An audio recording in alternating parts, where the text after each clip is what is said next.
The unstoppable Kohli. ನಮಸ್ಕಾರ ಎಲ್ಲರಿಗೆ, ಸಿದ್ಧಾರ್ಥ ಹತ್ರ ಮಾತಾಡ್ತಾ ಇರೋದು. ಕುಶಲವೇ, ಕ್ಷೇಮವೇ, ಸೌಖ್ಯವೇ. Welcome back to Ganesh Karanth cricket talks YouTube channel. Kohli ಅವ್ರದ್ದೊಂದು 100 ಮಿಸ್ ಆಯಿತು ಅಂತ ನಮಗೆ ಬೇಜಾರು ಅಷ್ಟೇ.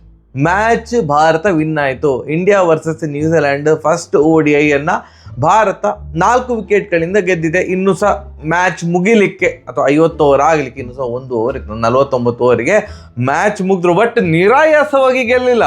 1 ಪಾಯಿಂಟ್ ಆಫ್ ಟೈಮಲ್ಲಿ ಎಂತ ಆಗ್ತಾ ಉಂಟಣ್ಣ, ಇದು ಎಂತೆಂಥದೋ ಆಗ್ತಾ ಉಂಟಲ್ಲ ಅಂತ ನಿಮಗೆ ಪಕ್ಕ ಅನಿಸಿರ್ತದೆ. ಪಕ್ಕ. ಯಾಕಂತಂದರೆ ಆರಾಮಾಗಿ ಹೋಗ್ತಾ ಇತ್ತು, ಸುರ್ರ ಹೋಗ್ತಾ ಇತ್ತು. ವಿರಾಟ್ ಕೊಹ್ಲಿ ಅವ್ರದ್ದು 1 more 100 ಹಾಗೆ ಹೀಗೆ ಅಂತ ಅಂದ್ಕೊಳೋದು. ಯಾವಾಗ ವಿರಾಟ್ ಕೊಹ್ಲಿ ಅವರು 93ಕ್ಕೆ ಔಟ್ ಆದರು, ಅದೇ ಓವರಲ್ಲಿ ಜಡೇಜಾ ಅವರು ಔಟ್ ಆದರು. ನೆಕ್ಸ್ಟ್ ಸ್ವಲ್ಪ ಹೊತ್ತಲ್ಲಿ ಶ್ರೇಯಸ್ ಅಯ್ಯರ್ ಅವರು ಔಟ್ ಆದರು. ಪಟಕ್ಕಂತ 2 ವಿಕೆಟ್ ಇದ್ದದ್ದು 5 ವಿಕೆಟ್ ಹೋದಾಗ, ಆ್ಯಂಡ್ 5 ವಿಕೆಟ್ ಹೋದ್ಮೇಲೆ ಹರ್ಷಿತ್ ರಾಣಾ ಅವ್ರು ಬಂದಾಗ ಅಂತ ಆಗಿದ್ದಂತ. ಹೌದು, ಹೇಗೆ ಈಗ RCB ವುಮೆನ್ಸ್ ಟೀಮಲ್ಲಿ ಇದು ಎಂತ ರಾಧಾ ಯಾದವ್ ಅವರು ಬಂದ್ರಲ್ಲ ಸಡನ್ನಾಗಿ, ಆಗ ನಮಗೆ ಅಂತ ಆಗಿತ್ತಲ್ಲ. ಹಾಗೆ ಇವತ್ತು ಹರ್ಷಿತ್ ರಾಣಾ ಅವರು ಸುಂದರ್ ಅವ್ರಕ್ಕಿಂತ ಮುಂಚೆ ಒಂದು ಕಡೆ ಅಂತ ಆಯಿತು. ಬಟ್ ಓಕೆ, ಅಂದರೆ ಫೈನಲ್ ರಿಸಲ್ಟ್ ನೋಡಿದಾಗ ಭಾರತ ವಿನ್ ಆಗಿದೆ. ಫಸ್ಟ್ ಬ್ಯಾಟಿಂಗ್ ಮಾಡಿದಂತಹ ನ್ಯೂಜಿಲ್ಯಾಂಡ್ ಅವರು ಕರೆಕ್ಟ್ 300 ರನ್ ನೋಡಿದ್ರು. 50 ಓವರಿಗೆ 300 ರನ್ನ ball.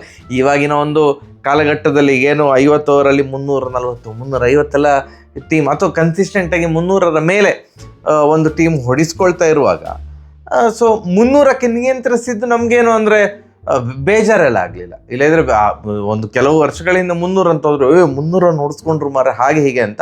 But okay 300, but still ಕಡಿಮೆಗೆ ನಿಯಂತ್ರಿಸಬಹುದಿತ್ತು. ಬಟ್ ಅವರ ಡ್ಯಾರಲ್ ಮಿಶೆಲ್ ಸಿಕ್ಕಾಪಟ್ಟೆ ಒಳ್ಳೆ ಫಾರ್ಮಲ್ಲಿದ್ದಾರೆ. ODIಯಲ್ಲಿ ನಂಬರ್ 3 ರ್ಯಾಂಕಿಂಗಲ್ಲಿದ್ದಾರೆ. ಸಿಕ್ಕಾಪಟ್ಟೆ ಕನ್ಸಿಸ್ಟೆಂಟ್ ಕ್ರಿಕೆಟ್ ಆಡ್ತಾ ಇದ್ದಾರೆ. ಅವ್ರದ್ದು ODI ಆ್ಯಾವ್ರೇಜ್ 50 ಮೇಲೆ ಉಂಟು, 53 ಹತ್ರ ಏನೋ ಉಂಟಂತ ಕಾಣ್ತದೆ. So fantastic player. ಅವರ ಒಂದು 80+ ಸ್ಕೋರು. ಆ್ಯಂಡ್ ಸ್ಟಾರ್ಟಿಂಗ್ ಪಾರ್ಟ್ನರ್ಶಿಪ್ 117 ಬಂತು. ಓಪನರ್ಸ್ 117 ಒಳ್ಳೆ ಭದ್ರ ಬುನಾದಿ ಹಾಕಿಕೊಟ್ರು. ಅದನ್ನು ನೋಡಿದಾಗ 117 ಪಾರ್ಟ್ನರ್ಶಿಪ್ ನೋಡಿದಾಗ ಓಕೆ, 300ಕ್ಕೆ ನಿಯಂತ್ರಿಸಿದ್ದು ದೊಡ್ಡ ವಿಷಯ ಅಂತ, ಖುಷಿಯ ವಿಷಯ ಅಂತ ಖಂಡಿತ ಅನ್ನಿಸ್ತದೆ. ಥ್ಯಾಂಕ್ಸ್ ಟು ಕುಲ್ದೀಪ್ ಯಾದವ್ ಅವರು. 17 ರನ್ನಲ್ಲಿದ್ದಾಗ ನ್ಯೂಜಿಲೆಂಡ್ ಫಸ್ಟ್ ವಿಕೆಟ್ ಬೀಳ್ತಾ ಇತ್ತು, ಅಲ್ಲಿ ಒಂದು ಕ್ಯಾಚ್ ಡ್ರಾಪ್ ಮಾಡಿದ್ರು. ಅದು 17 ಇದ್ದದ್ದು 117 ಆಯಿತು ಫಸ್ಟ್ ವಿಕೆಟ್ ಬೀಳುವಾಗ. ನನಗೆ ಓವರ್ ಏನು ಭಾರತದ ಬೌಲಿಂಗಲ್ಲಿ ಬೇಸರ ತರಿಸಿದ್ದನ್ನು ಸುಮಾರು ಸಲ ಹೇಳ್ತಾ ಇದ್ದೇನೆ. ಏನಂತಂದರೆ ನನಗೆ ಯಾಕೋ ಇದು ಏನು ರವೀಂದ್ರ ಜಡೇಜಾ ಅವರು ಒಂದು ಆರ್ಡಿನರಿ ಬೌಲರ್ ಆಗಿ ಹೋಗಿದಾರಲ್ಲ ODI ಫಾರ್ಮ್ಯಾಟಲ್ಲಿ ಅಂತ ನನಗೆ ಅನ್ನಿಸ್ಲಿಕ್ಕೆ ಸ್ಟಾರ್ಟ್ ಆಗಿದೆ ಸುಮಾರು ಟೈಮಿಂದ. ಯಾಕಂತಂದರೆ he is no more a wicket taking bowler, threatening bowler ಅಂತ ಆಪೋಸಿಷನ್ ಟೀಮ್ ಅವರು ಯಾರು ಕೂಡ ರವೀಂದ್ರ ಜಡೇಜಾ ಅವ್ರನ್ನ ODI ಫಾರ್ಮೆಟಲ್ಲಿ ಕನ್ಸಿಡರೇ ಮಾಡೋದಿಲ್ಲ. ಬರ್ತಾರೆ, 10 ಓವರ್ ಹಾಕ್ತಾರೆ, ಅಥವಾ ಎಷ್ಟು ಓವರ್ ಅವರಿಗೆ ಬೌಲಿಂಗ್ ಹಾಕ್ಲಿಕ್ಕೆ ಸಿಗ್ತದೆ ಅಷ್ಟು ಓವರ್ ಹಾಕ್ತಾರೆ. ಆಲ್ಮೋಸ್ಟ್ ರನ್ನ ಬಾಲ್ ಅಲ್ಲಿ ರನ್ ಬಿಟ್ಕೊಡ್ತಾರೆ. ವಿಕೆಟ್ ಅವರ ಒಂದು ಏನು ಬೌಲಿಂಗ್ ಸ್ಪೆಲ್ಲಲ್ಲಿ ವಿಕೆಟ್ ಬೀಳ್ತಾ ಇಲ್ಲ, ಸುಂದರ್ ಸಹ ಬೀಳ್ತಾ ಇಲ್ಲ. ಸೊ ಅದು ಗೋಯಿಂಗ್ ಫಾರ್ವರ್ಡ್ ಆಬ್ವಿಯಸ್ಲಿ BCCI ತುಂಬ ಕೂಲಂಕುಷವಾಗಿ ಪರಿಶೀಲಿಸ್ತಾರೆ. ರವೀಂದ್ರ ಜಡೇಜಾ ಬದಲು ಹಾಗಾದರೆ ಅಕ್ಷರ್ ಪಟೇಲ್ ಅವರನ್ನೇ ಹಾಕೊಳ್ಳೋದಾ ಅಂತ ಒಂದು ನಿರ್ಣಯಕ್ಕೆ ಬಂದರೂ ಬರ್ಬೋದು. ಯಾಕೆಂದರೆ ಬ್ಯಾಟಿಂಗ್ ಅಂತ ಬಂದಾಗಲೂ ರವೀಂದ್ರ ಜಡೇಜಾ ಅವರದು ODI ಬ್ಯಾಟಿಂಗ್ ನಿಮಗೆ ಅಂದರೆ ಕೆಲವೊಂದು ಇನ್ನಿಂಗ್ಸ್ ಉಂಟು, ಒಳ್ಳೆ ಇನ್ನಿಂಗ್ಸ್ ಆಡಿದ್ದಾರೆ. ಬಟ್ ಓವರ್ ಆಲ್ ನೋಡಿದಾಗ ಇಲ್ಲ, ಇವರ ಪೊಟೆನ್ಷಿಯಲ್ಗೆ ಇನ್ನೂ ಕೂಡ ಚೆಂದ ಮಾಡಿ ಅಂದರೆ ಒಳ್ಳೆಯ ಆ್ಯಾವ್ರೇಜಲ್ಲಿ ಆಡ್ಬೋದು ಅಂತ ಖಂಡಿತ ಎಲ್ರಿಗೆ ಸಹ ಅನ್ನಿಸ್ತದೆ ಅಂತ ನಾನು ಭಾವಿಸ್ಕೊಂಡಿದ್ದೇನೆ. ಆ್ಯಂಡ್ ಚೇಸ್ ಸ್ಟಾರ್ಟ್ ಆಯಿತು ನೋಡಿ. ಚೇಸಿಂಗ್ ಅಂತ ಅಂದ ಕೂಡಲೇ ಯಾರ ಬಗ್ಗೆ ಮಾತಾಡಬೇಕು? ವಿರಾಟ್ ಕೊಹ್ಲಿ ಅವರ ಬಗ್ಗೆ ಮಾತಾಡಬೇಕು. ಯಾಕಂತಂದರೆ ಚೇಸಿಂಗ್ ಅಂತ ಬಂದ ಕೂಡಲೇ ODI ಕ್ರಿಕೆಟಲ್ಲಿ ಮನುಷ್ಯನಿಗೆ ಒಂದು ಎಂತ ಆಗೋದು ಅಂತ ಗೊತ್ತಿಲ್ಲ.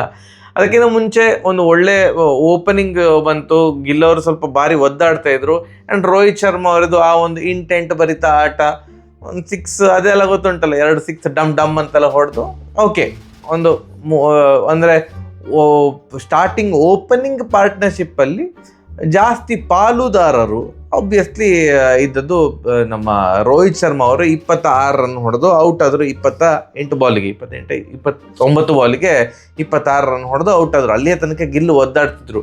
ಬಟ್ ಈ ಒಂದು ಟೈಮಲ್ಲಿ ಕೊಹ್ಲಿಯ ಬಗ್ಗೆ ಮಾತಾಡಲೇಬೇಕು. ಇದು 2016ಕ್ಕಿಂತ ಕೂಡ ಒಂದು ಬೇರೆ ಥರದ ಕೊಹ್ಲಿ ಅಂತ ನನಗೆ ಅನ್ನಿಸ್ತಾ ಉಂಟು. ಈಗ ನಾವೆಲ್ಲ ಏನು 2016ರ ಕೊಹ್ಲಿ ಸಿಕ್ಕಾಪಟ್ಟೆ ಪ್ರೈಮಲ್ಲಿದ್ದರು, ಎಂಥ ಭಯಂಕರ ಕನ್ಸಿಸ್ಟೆನ್ಸಿ, ಎಲ್ಲ ಫಾರ್ಮೆಟಲ್ಲಿ ಸಹ ಚಚ್ತಾ ಇದ್ರು ಹಾಗೆ ಹೀಗೆ. ಬಟ್ ನಾನು ಈ ಥರದ ಕೊಹ್ಲಿ ನೋಡಲಿಲ್ಲ. ಇವರು ODI ಕ್ರಿಕೆಟಲ್ಲಿ ಇವರು ಆಡುವ ಆಟ ಹೇಗಿರ್ತದೆ, ಫಸ್ಟ್ 20 ಬಾಲ್ ಸ್ವಲ್ಪ ನೋಡಿಕೊಂಡು ಆಡ್ತಾರೆ. ಅದಾದಮೇಲೆ ನಿಧಾನಕ್ಕೆ ಟೆಂಪೋ ಚೇಂಜ್ ಆಗ್ತಾ ಹೋಗ್ತದೆ. ಇದು ಹೀಗೆ ಇಷ್ಟು ವರ್ಷ ಇವರು ODI ಕ್ರಿಕೆಟನ್ನು ಇನ್ನಿಂಗ್ಸನ್ನು ಬಿಲ್ಡ್ ಮಾಡ್ತಾಯಿದ್ರು. ಬಟ್ ಈ ಮನುಷ್ಯ ಚೇಂಜೇ ಬಂದ ಕೂಡಲೇ ಇಂಟೆಂಟ್, ಓಕೆ ನಾನೀಗ ಪಟ್ ಅಂತ ಹೊಡಿಬೇಕು, 4 ದಡ ಬಡ ಅಂತೆಲ್ಲ 4 ಹೊಡೆದು ಫಸ್ಟ್ 10 ಬಾಲ್ ಅಥವಾ ಫಸ್ಟ್ 15 ಬಾಲಲ್ಲಿ ಇವ್ರದ್ದು ಸ್ಟ್ರೈಕ್ ರೇಟ್ 100ರ ಮೇಲೆ ಹೋಗಿರ್ತದೆ. ಈ ಥರದ ಕೊಹ್ಲಿಯ ಒಂದು ಇಂಟೆಂಟ್ ಭರಿತ ಆಟ. ಅಂದರೆ ಇಂಟೆಂಟ್ ಆಬ್ವಿಯಸ್ಲಿ ನೀವು ಡಿಫೆಂಡ್ ಮಾಡಿದ ಕೂಡಲೇ ಇಂಟೆಂಟ್ ಇಲ್ಲ ಅಂತಲ್ಲ, ಅಗ್ರೆಸಿವ್ ಆಟ.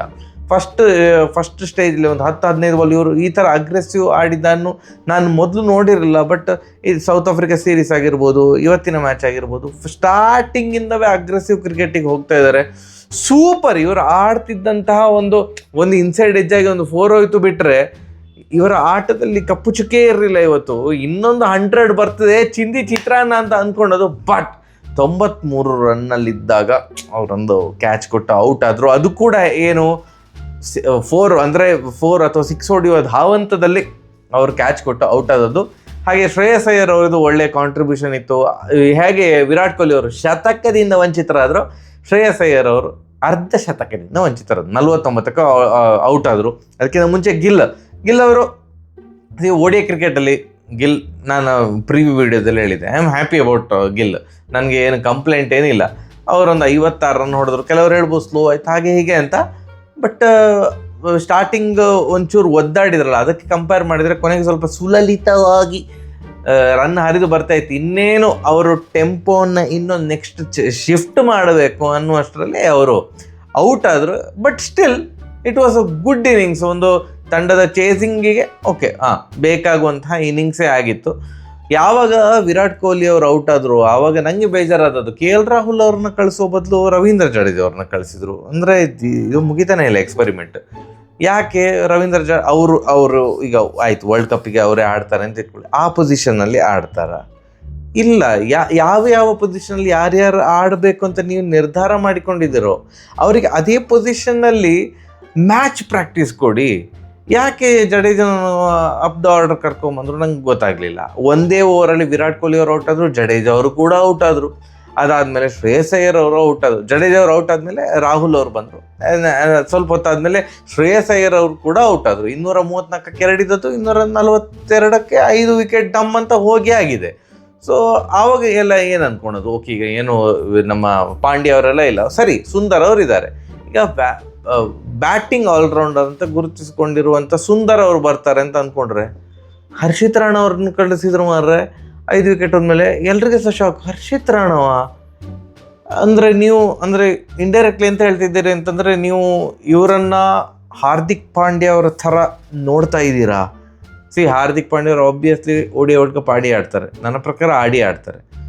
ಸೊ ನೀವು ಹರ್ಷಿತ್ ರಾಣಾ ಅವ್ರನ್ನ ಆ ಪ್ಲೇಸಲ್ಲಿ ಆಡಿಸಿ ಕೂಡ ಯೂಸ್ ಇಲ್ಲ ಅಂತ. ಯಾಕಂದರೆ ಅವರಿಗೆ ನೀವು ಆ ಪೊಸಿಷನ್ನಲ್ಲಿ ಅವರು ಪ್ಲೇಯಿಂಗ್ 11ನಲ್ಲಿ ಇದ್ದರೂ ಕೂಡ ವರ್ಲ್ಡ್ ಕಪ್ಪಲ್ಲಿ ಆ ಪೊಸಿಷನಲ್ಲಿ ಆಡಿಸೋದಿಲ್ಲ, ಬ್ಯಾಟಿಂಗಿಗೆ ಕಳಿಸೋದಿಲ್ಲ. ಸೊ ಅಗೈನ್ ನಾನು ಜಡೇಜಾ ಅವರಿಗೆ ಏನು ಹೇಳಿದಲ್ಲ, ಅದೇ ಯಾವ ಪೊಸಿಷನಲ್ಲಿ ಆಡಿಸಬೇಕು ಅಂತಿದ್ದೀರಲ್ಲ ಅದರಲ್ಲೇ ಮ್ಯಾಚ್ ಪ್ರಾಕ್ಟೀಸ್ ಕೊಡಿ. ಎನಿವೇಸ್ ಅವರ ಕ್ಯಾಚ್ ಒಂದು ಮಿಸ್ ಆಯಿತು. ಅದಕ್ಕಿಂತ ಮುಂಚೆ KL ರಾಹುಲ್ ಅವ್ರನ್ನ ರನ್ಔಟ್ ಮಾಡಿ ಹಾಕಿದ ಅಂತ ಅಂದ್ಕೊಂಡೆವು. ಬಟ್ ಎಸ್, ರನ್ಔಟ್ ಆಗಲಿಲ್ಲ ಥ್ಯಾಂಕ್ಫುಲಿ. ಹರ್ಷಿತ್ ರಾಣಾ ಎಂತ ಅಂದ್ಕೊಂಡ್ರೆ ಏನೋ ರನ್ನಿಂಗ್ ಬಿಟ್ವೀನ್ ದ ವಿಕೆಟ್ಸ್ ಚೆನ್ನಾಗಿರಲಿಲ್ಲ. ಕೊನೆಗೆ ಅವರು ಕೊಟ್ಟ ಕ್ಯಾಚನ್ನು ಡ್ಯಾರೆಲ್ ಮಿಶೆಲ್ ಅವರು ಹಿಡಿಲಿಲ್ಲ. ಅದರ ಲಾಭ ಪಡ್ಕೊಂಡು ಒಟ್ಟು ದಾಡ್ ಅಂತೆಲ್ಲ ಬಾರಿಸಿದ್ರು.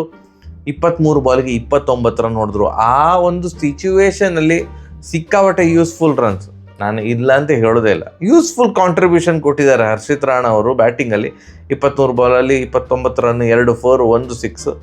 ಆ್ಯಂಡ್ ಅವರು ಔಟ್ ಆದ ಟೈಮಲ್ಲಿ ಆವಾಗ ಓಕೆ ಇದು ರನ್ನ ಬಾಲ್ ಸಿಚುವೇಶನ್ ಇದೆ, ಇದು ಭಾರತ ವಿನ್ ಆಗ್ತಾರೆ ಅಂದರೆ ವಿಕೆಟೆಲ್ಲ ಹೋಗೋದಿದ್ರೆ ಖಂಡಿತ ಭಾರತ ವಿನ್ ಆಗ್ತಾರೆ ಅಂತಲೇ ಇತ್ತು. ಅಲ್ಲಿಯ ತನಕ ನಿಧಾನವಾಗಿ ಆಡ್ತಿದ್ದಂತಹ KL ರಾಹುಲ್ ಅವರು ಸಹ ಹೇಳಿದ್ರ ಅಂತ, ಆಯಿತು ಮಾರೆ ನಾನು ಒಂದು ಕಡೆ ನಿಂತ್ಕೊಂಡಿರ್ತೇನೆ, ನಿಂಗೆ ಹೇಗೆ ಬೇಕಾ ಆಡುತ್ತೆ, ಓಡಿ ತಾಡ ಬಡ ಅಂತ ಓಡಿ ಅಂತ ಹರ್ಷಿತ್ ರಾಣಾ ಅವರಿಗೆ ಒಂದು ಫ್ರೀಡಮ್ ಕೊಟ್ಟಿದ್ರ ಅಂತ. ಹರ್ಷಿತ್ ರಾಣಾ ಅವರು ಔಟ್ ಆದ ಮೇಲೆ 18 ಬಾಲಿಗೆ 18 ಆಯಿತು, ಅದು ಮತ್ತು 12 ಬಾಲಿಗೆ 12 ಆಯಿತು.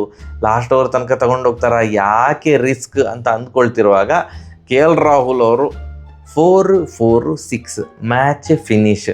ಏನು 7 ಬಾಲಿಗೆ 1 ರನ್ ಬೇಕು, ಸಿಂಗಲ್ ಹೊಡಿತಾರೆ ಅಂತ ಅಂದ್ಕೊಂಡ್ರೆ 6 ಹೊಡೆದು ವಿನ್ ಮಾಡಿಸಿದ್ದು.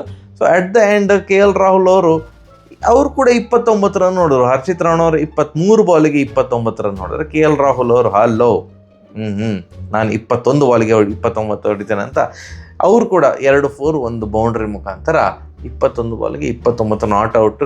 ಮತ್ತು ಸುಂದರ್ ಅವರು 7 ಬಾಲಿಗೆ 7 ರನ್ನು. ಸೊ ಭಾರತ ವಿನ್ ಆಗಿದೆ, ಮೊದಲ ಒಂದು ODIನ ವಿನ್ ಆಗಿದೆ. ಮ್ಯಾನ್ ಆಫ್ ದ ಮ್ಯಾಚ್ ನನ್ನ ಪ್ರಕಾರ ಕೊಹ್ಲಿ ಅವರಿಗೆ ಕೊಡ್ತಾರೆ. And by the way Harshdeep Singh ಅವ್ರನ್ನ ಆಡಿಸಲಿಲ್ಲ ಪ್ಲೇಯಿಂಗ್ 11ನಲ್ಲಿ. ನಂಗೆ ಅದೊಂದು ಬೇಜಾರಾಗೋದು. ಯಾಕೆ ನೀವು ಹರ್ಷದೀಪ್ ಸಿಂಗ್ ಅವ್ರನ್ನ ಅಷ್ಟು ಲೈಟಾಗಿ ತಗೊಳ್ತೀರಿ ಅಂತಲೇ ಅರ್ಥ ಆಗೋದಿಲ್ಲ ಮಾರ್ರೆ. ಸಿರಾಜ್ ಅಣ್ಣ ಇದ್ದರು ಇವತ್ತು, ಹರ್ಷಿತ್ ರಾಣಾ ಆ್ಯಂಡ್ ಯಾರು ನಮ್ಮ ಪ್ರಸಿದ್ಧ ಕೃಷ್ಣ ಅವರಿಗೆ ಅವಕಾಶ ಸಿಕ್ಕಿತ್ತು. But still I feel bad for Harshdeep Singh. ಹೇಗೆ ಬೆಂಚಲ್ಲಿ ಕೂರುವಂಥ ಪ್ಲೇಯರಾ ಏನಪ್ಪ ಅದು? ನೀವು ಕಮೆಂಟ್ ಸೆಕ್ಷನಲ್ಲಿ ತಿಳಿಸಿ. ಯಾವುದೋ ಒಂದು ಮೀಮ್ ಎಲ್ಲ ನೋಡಿದೆ ನಾನು, ಎಂತಂದರೆ ಬೇಕಂತ ಪ್ರಸಿದ್ಧ ಕೃಷ್ಣ ಅವ್ರನ್ನ ಹರ್ಷದೀಪ್ ಸಿಂಗ್ ಬದಲು ಆಡಿಸಿದ್ದಾರೆ, ಆವಾಗ ನಮಗೆ ಹರ್ಷಿತ್ ರಾಣಾ ವಾಹ್ ಎಂಥ ಬೌಲರ್ ಅಂತ ಅನ್ನಿಸ್ತದೆ, ಅದಕ್ಕೋಸ್ಕರ ಆಡಿಸ್ತಿರೋದು ಹಾಗೆ ಹೀಗೆ ಅಂತ ಜೋಕ್.